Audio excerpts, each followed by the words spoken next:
मैं हूं असगर चौधरी। आज एक नया इशू आपके सामने रखना बड़ा ज़रूरी था। बड़ी अच्छी आज पेशरफ्त एक हुई है कि हमारे पार्लिमान कौमी असम्बली ने ज़ैनब अलर्ट बिल की इत्तेफाक के राय से मंजूरी दे दी है। नाजरीन, ये बड़ा अहम संग मील अबूर हुआ है। अगर हम आज देखें कि 2 साल पहले कसूर में मासूम ज़ैनब को किस दरिंदगी का निशाना बनाया गया था और उसके बाद एक तसलसल के साथ ऐसे वाक़यात हुए और बिलखसूस जब ज़ैनब का इशू सामने आया तो पूरी कौम खड़ी हो गई।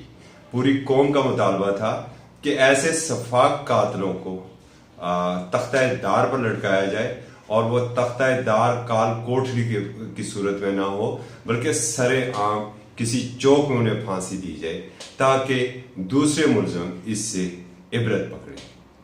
बदकिस्मती से इस पर अमल दरामद तो नहीं हो सका। वो सफाक कातल तो अपने इंजाम तक पहुंचा मगर उसे जेल के अंदर ही फांसी दी गई थी। आज जब इस हवाले से कौमी असम्बली में बात हुई तो हमारी वजीर मौसूफ इंसानी हकूक डॉक्टर शीरीन मज़ारी ने अपोजिशन की इस मुतालबे पर कि ऐसे मुलजमान को चौक के अंदर फांसी दी जाए तो उन्होंने एक बड़ी हैरत अंगेज बात की। उन्होंने कहा कि इस तरह अगर हम चौकों पर फांसी देंगे तो ऐसे वाक़यात ज्यादा होंगे। अब क्यों ज्यादा होंगे? जब किसी को इबरतनाक सजा मिलेगी तो यकीनन दूसरों को तो इबरत पकड़नी चाहिए। ये कैसे हो सकता है कि वो ऐसे वाक़यात में इजाफा हो? ये उनकी सोच है, इसके ऊपर हम कुछ कह तो नहीं सकते।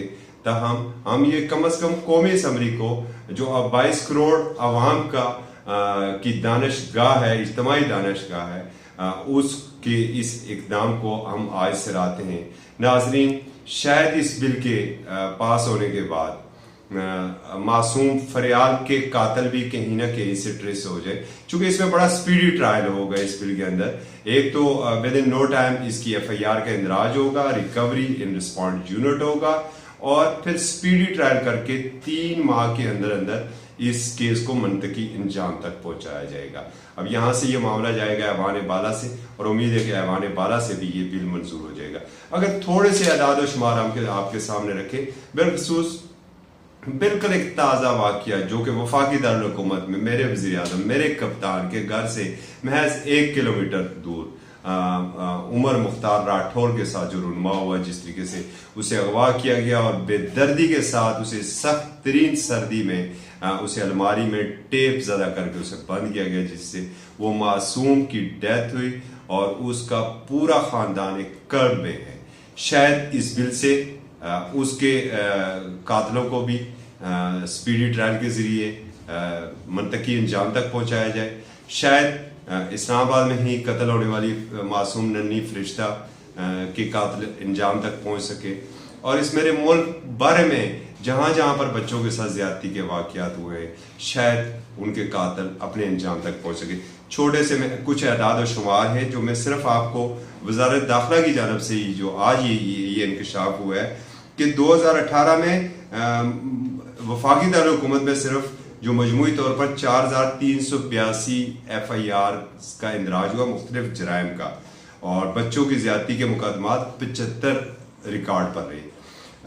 नाजरीन, अगर हम देखें तो 2018 में सिर्फ इस्लामाबाद से 80 मुलजमान गिरफ्तार हुए बच्चों के साथ ज्यादती के जुर्म में, जबकि 2019 में ये तादाद 75 थी। मगर बदकिस्मती से सिर्फ 1 मुलजिम को सजा हो सकी अब तक। बाकी उनका मामला अभी तक अदालतों में है। इन मामलात को स्पीडी ट्रायल की जानब हमें ले जाना होगा, तब जाके हमारे आपके बच्चे महफूज रह सकेंगे।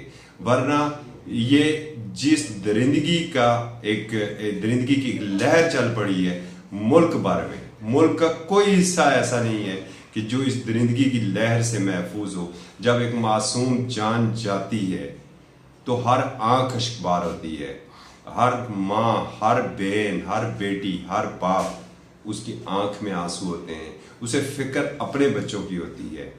नाज़रीन, होना तो ये चाहिए कि जो भी ऐसे वाक़यात हों उसमें मदई रियासत को बनना चाहिए।